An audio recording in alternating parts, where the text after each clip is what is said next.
selanjutnya dari Agus. Mbah, mohon sarannya untuk anak yang sudah capek dengan sikap dan cara pikir ibunya. Karena setiap hari saya bertentangan. Padahal dalam Islam, orang tua nomor satu apalagi ibu. Mungkin wonten wirid utawi tirakat, Mbah Nun, matur nuwun. Ya, ini banyak dialami oleh anak-anak saya di mana-mana ya. Itu bisa soal pekerjaan, ibu bapak tidak cocok, bisa soal kuliah di mana bapak ibu memaksa kuliah kedokteran misalnya, kamu sukanya diisi misalnya gitu ya, dan seterusnya ya. Jadi ini hubungannya sama fadilah dari dirimu, terus pengetahuan mengenai dirimu, kemudian aplikasi dalam sistem sosialnya itu. Perbedaan zaman juga jauh. Terus ibumu, bapakmu punya pandangan yang mungkin beberapa puluh tahun yang lalu yang tidak cocok lagi sama sekarang. Jadi itu dialami oleh manusia-manusia yang berbeda generasi. Apalagi kalau masing-masing atau salah satu pihak itu bersikap sangat tidak kompromis gitu ya. Gitu ya. Kekeh gitu. Kekeh ya. Jadi ya kalau sekarang sukar dialog, nomor satu sih daya juang dulu. Seberapa kamu berani dan punya ketahanan untuk berjuang tuh. Kalau Anda pengennya sulapan ya mudah-mudahan Allah kasih, tapi aku nggak optimis. Tapi kalau Anda melihat ini sebagai, ini kan medan juang yang luar biasa.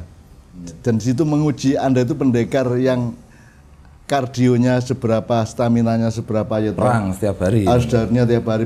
Berarti Anda harus punya ketahanan yang berumur panjang, punya kekuatan yang berbobot, dan punya rasa lah. Jadi atimu ki rasa nek bahasa Jawanya gitu. Nah, untuk supaya bisa menuju kepada pencairan hatinya ibu atau bapak, kita sendiri kan memang tidak mampu melakukan kecuali ibu kemudian mendapat pencairan dari Allah. Jadi kita hanya bisa mohon kepada Allah supaya ibu mencair hatinya kepada saya. Jadi satu soal daya juang, nomor dua lipat gandakan cintamu kepada ibu dan bapakmu. Wah, ini ya, lipat gandakan. Jadi kalau biasanya kamu hanya nimba sendiri, sekarang kamu mencucikan bajunya bapak ibu, kamu pokoknya lakukan hal-hal yang berlipat-lipat untuk menunjukkan kepada ibu bahwa kamu adalah anak yang sangat mengabdi dan mencintai bapak ibunya. Itu nomor dua ya. Jadi pertama daya juang dipersiapkan dalam waktu panjang dan mendalam dan berbobot. Nomor dua, lipat gandakan cintamu, bukti cintamu kepada ibu dan bapakmu. Ya, itu nanti akan menjadi bagian dari Allah mempertimbangkan untuk meloloskan keinginan apa tidak, kan begitu kan? Nah, nomor tiga baru kalau Anda sudah melipat gandakan fakta cintamu kepada ibu bapak, baru nanti sholatmu itu kan lego. Wah, bocah iki ndemenake kata Allah. Ya wis tak kabulke kan begitu. Maka nanti sholatmu menjadi lebih khusyuk dan lebih lega, lebih halal, lebih thayyib gitu ya. Terus dalam keadaan seperti itu kalau kamu minta sama Allah, logikanya lebih mudah dikabulkan kan begitu. Nah, makanya ya Latif, ya Latif, ya Latif. Jadi konsentrasikan batinmu itu ke telinga kiri ibu atau bapak itu, ya. Terus Anda membaca ya Latif sebanyak mungkin. Tadi selawat aja 1000 kali sehari, kalau ya Latif mungkin 10.000 ya. Kan cuma satu kata ya Latif, dua kata pendek ya. Jadi ya hanya itu, saya bukan Allah, saya bukan Tuhan yang bisa mengabulkan apa yang kamu inginkan. Saya hanya bisa urun jalannya kira-kira begini, prosesnya begini, cuman itu toh. Jadi sekali lagi perjuangan, daya juangnya jenengan Mas Agus, melipat gandakan cinta pada ibu bapak, bukti-buktinya, fakta-faktanya ya, aplikasinya ya. Nomor tiga, dengan bekal dua tadi itu Anda mohon kepada Allah sebanyak mungkin, ojo kesel. Nek perlu kue wiritan ngene ra kuat ya karo senden ning tembok ya ora apa-apa. 10.000 kali Mas ya Latif. Kalau sholawat konsentrasikan ke telinga kiri ibu. Telinga kiri ibu. Nggih. Artinya dibayangkan. Ya. Begitu Mas Agus nggih, sudah jelas nggih. Ini pertanyaan terakhir Mbah Nun. Hatim dari Madura, tim Hatim tak iya berarti ini. Kenapa jika orang tua kita mempunyai hutang dan belum bisa melunasinya sampai ia wafat, maka keturunannya atau anak-anaknya yang harus bertanggung jawab?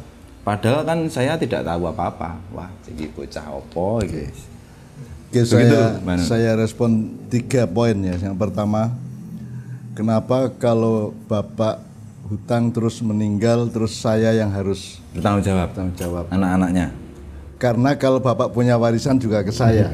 Itu Mas, tidak ke siapa yang lain gitu.